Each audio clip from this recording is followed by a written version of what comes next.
Today I punched everything out on the deadliest level in the hardest difficulty of Titanfall 2. No guns, no grenades, just fists, and no running away from fights, but it was going to be much tougher than I thought, because when I did this level with guns...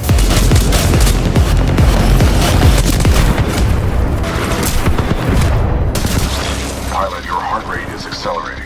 Are you in distress? I divided this challenge into 7 parts and gave them all a difficulty rating, which of course doesn't account for my stupidity, but enough yapping, let's go! In the shoes of Pilot Cooper, we desperately chased after the closest thing we had to a best friend, our AI Titan called BT, which should stand for Bolted Tinfoil, because this hunk of junk got captured, and it was up to me to save the day. Stealth mode activated.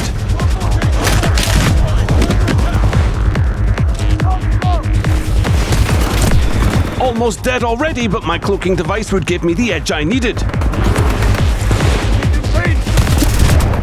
Okay, that was awful, but I was just getting started.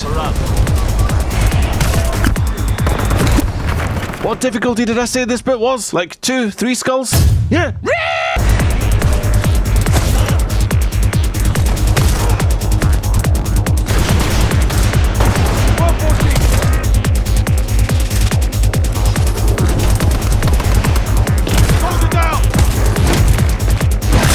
Now, by all things that would be holy and fair, it would make sense that doing a finisher should kill me here, but Respawn spent a fair bit of time motion capturing these, and therefore have granted us the gift of temporary immortality so we can enjoy these moments without interruption. The first part was almost over, and all I had to do now was follow the pipes, use Titanfall 2's best feature of the insanely cool wall running, then make my way to the lower levels, where I would have 3 foes to dispatch, and for some reason, I thought this would be easy as they weren't even facing my direction, so I ran at them. And got a fractured skull from being whipped by a Spitfire LMG. This time I put a little spring in my step. Before tasting the bullets from the Spitfire. Eventually, I figured out that my cloaking device would sow enough confusion to buy me precious seconds, and part 1 was complete. Next up was to take out an army of infantry and robots, make my way along a precarious assembly line where death lurked around every corner, and some freshly cloned grass would be my reward. I took a deep breath and prepared my fists for a busy day. I'm being taken down in assembly forms. So far, so good, because everything was dying to one punch. That is until a looming enemy with an L-star closed in. Everything was going according to plan, and I remained calm. Ah! Those enemies knew where I was, and the only way out of this was with a bucket of courage and a cloaking device.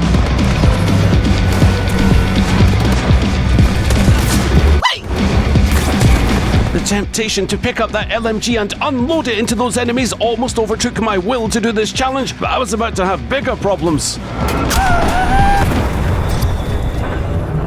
At least 3 enemies were still staring at me, and I made a plan. A stupid plan, really, because I thought about closing the gap on the 2 furthest enemies, not thinking that they might reposition, which they certainly did.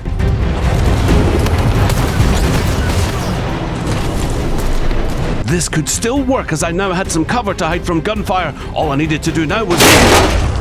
watch out for crushing hazards. You could have told me that before. Sucker! At least this time I knew what to do. Furthest away first. Okay, I think I skipped a few steps, but this time I had a sneakier plan. Behind and underneath. Wait, how did I just die there? Tell me that wasn't a backhand slap. I tried again. Punch, sneak, sneakier sneak, emotionally charged revenge. Then to the opponent furthest away. All good until... grenade! Realizing I probably had it right the first time, I hugged the outer pillars and played the edge of the platform before forgetting about the robot. But so long as I hugged this outer square, I couldn't be crushed and could pick my moments. Take that, Gibraltar! One punch wasn't enough for the big guy, and he made it even harder by planting himself in the middle. Eventually, though, he backed up enough for another stealth attack. Ouch! Now there was only one left, Mr. Mozambique.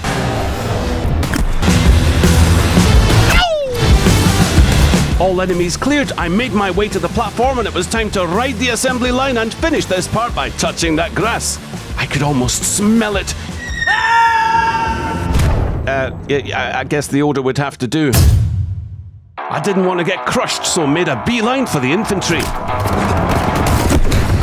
On second thoughts, I played with fire by dodging the heat lamps and flanked my enemies with consummate skill.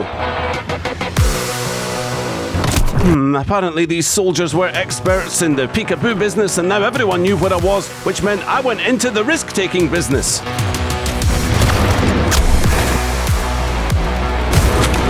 Okay, wait. This is a finisher. I technically did not fire any of my weapons, so it doesn't count, and I don't want to hear a single word about it in the comments, you hear me? Not a single word! I'll pin the funniest one.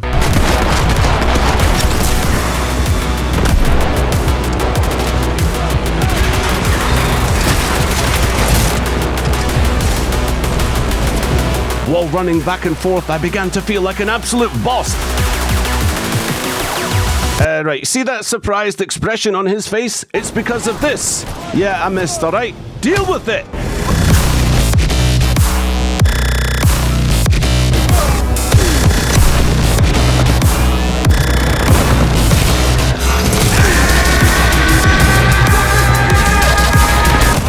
Now, I was ready for my showdown with the sentry gun. Good place for a checkpoint. I opted to sprint for safety to the corner. Turned out that the sentry gun wasn't my only problem. What about the good old through the front door strategy?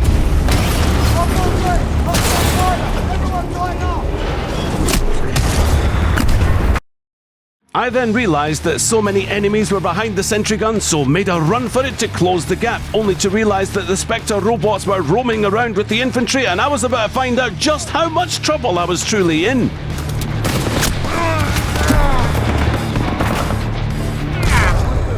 Eventually, I figured out that when I have absolutely no plan, sometimes instinct can carry us further than you might believe. Other people call it dumb luck.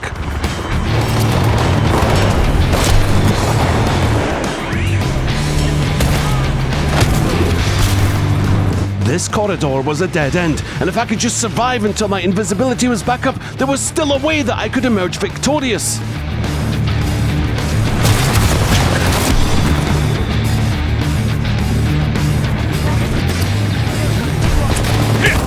Ever heard the expression, the closer we are to danger, the further we are from harm?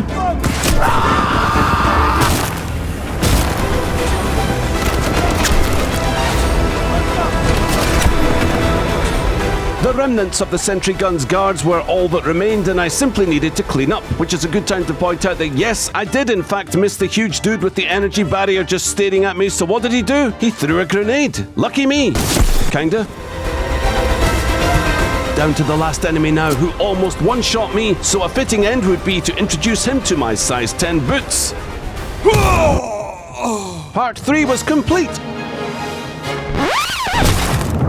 Uppercutting a Spectre in the crack gave me more satisfaction than I would like to admit, but finally, we reached the checkpoint, so I could do something simple. Relatively straightforward, a road in the middle, enemies on the left, enemies on the right, deal with the left, cross the street, deal with the right. The only complication here was these little homing tick bombs that self-destruct when in close proximity. Something else that was starting to get on my wick was accidentally pulling off a finisher instead of uppercutting someone in their left ear. You can cripple stalkers by destroying their legs. No, you don't. No, you don't. You destroy their cheeks. But crossing the road was easier than expected. I don't know what all the fuss was about, to be honest. Then there was an accident involving lasers that I do not want to talk about. Eventually, I came up with a new plan called I Don't Care If I Live, and it worked out better than I thought. You idiot! Just when I thought I was done crossing the street, I had to do it one more time, but stepping on the assembly line always carries the risk of being made into a pancake, which of course I avoided, and then kicked an exploding bomb in the face. The hard part was done and I could rejoin the moving platforms for the next part of our journey. If you want an easy ride to the end of this level, you can actually just sit inside your flat pack house and be hand-delivered to your doom. But in the spirit of the challenge, mark my words, every last enemy perished here, and the only reason I'm not covering what happened is because I actually didn't make any more mistakes, which disappointed my inner masochist. Once I made my way to the top, I was about to enter a house of pain. Even though I knew what was about to happen, a feeling of dread flooded through me because this was where the entire challenge could fall apart. Arm up! Barely survived the last one. Look, pilot! I felt bad for these guys. They seemed so excited to know that a fearsome pilot was on their side. They had no idea what was about to happen next, but I did. Those Spectres made a beeline for my allies, and my best option to survive was a back attack, and it worked. You can say that. Your heart rate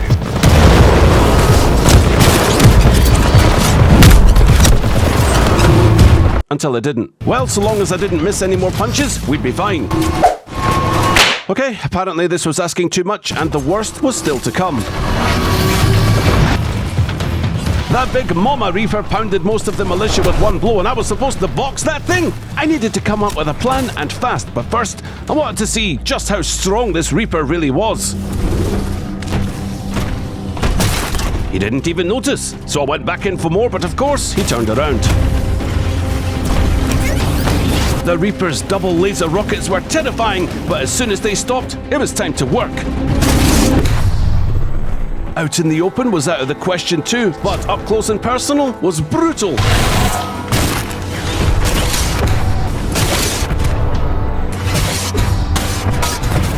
Just when I thought it couldn't get any worse, I heard a terrifying announcement. Deploying additional Reaper to test scenario. 2 of them? Hadn't even beaten one yet!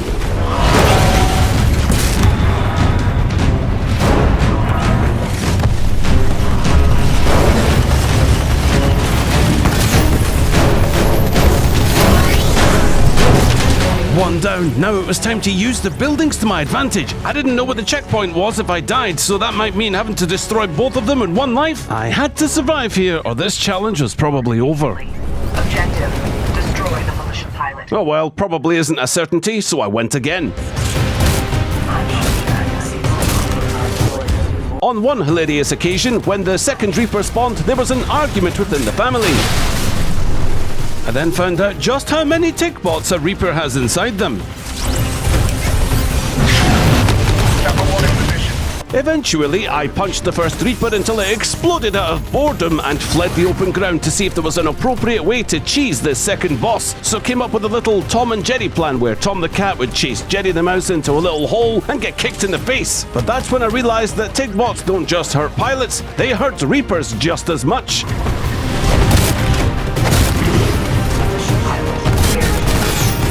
Opening the door. From here on out, all I had to do was...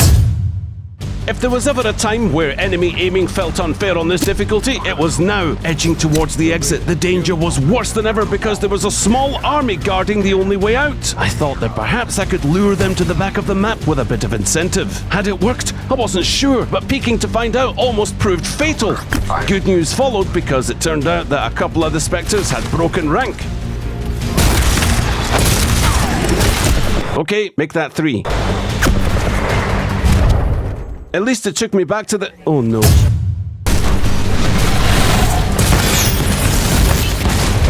Dealing with the Spectres at this point was simply a matter of patience. Slow-moving robots with hard-hitting L-stars meant that I could move between the buildings and take them down one by one.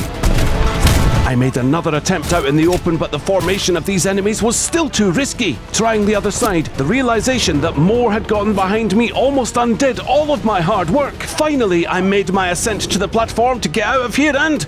Well, even the camera angle was ashamed of this finisher, and it still counts as melee only, guys, alright, so shush! I contemplated what dark place I must have been in to think that this challenge was ever a good idea, but eventually, I needed to summon the courage to see who was left between me and success, because dying here would mean going right back to punching out that second Reaper again, and the thought of that was unbearable. So I peeked.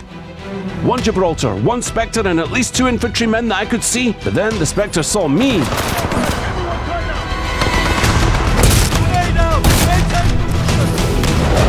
I jumped up to take another look, and getting through the hole wouldn't be the end of my troubles after all, so like a total moron, I fired up the invisibility cloak and ran right across the middle. 2 left.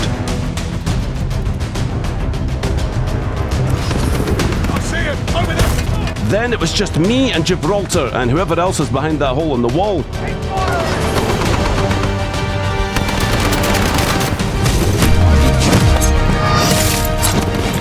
The hard part was over and it was only a couple of grunts left, meaning that this challenge, as hard as it had been, it was completely worth it. Fortunately, I have an unbreakable spirit. I am not doing that again. You can shove this challenge right up your crack. After many, many more fails, I found myself with a run where all the enemies were successfully punched, leaving us at the same place we just got to, inside the hole, where this time I could finally call this challenge a success because there was just one enemy left, so it was time to kick his head off. And I missed. Despite the awfulness of this challenge, it's one I'm glad to have done, and somehow it was still easier than winning a game of Apex Legends. Hope you enjoyed the video. Get the notifications on if you want more, because YouTube doesn't want to show you anything except a game that I'm not really playing much anymore. Take it easy, catch you in the next one. Later.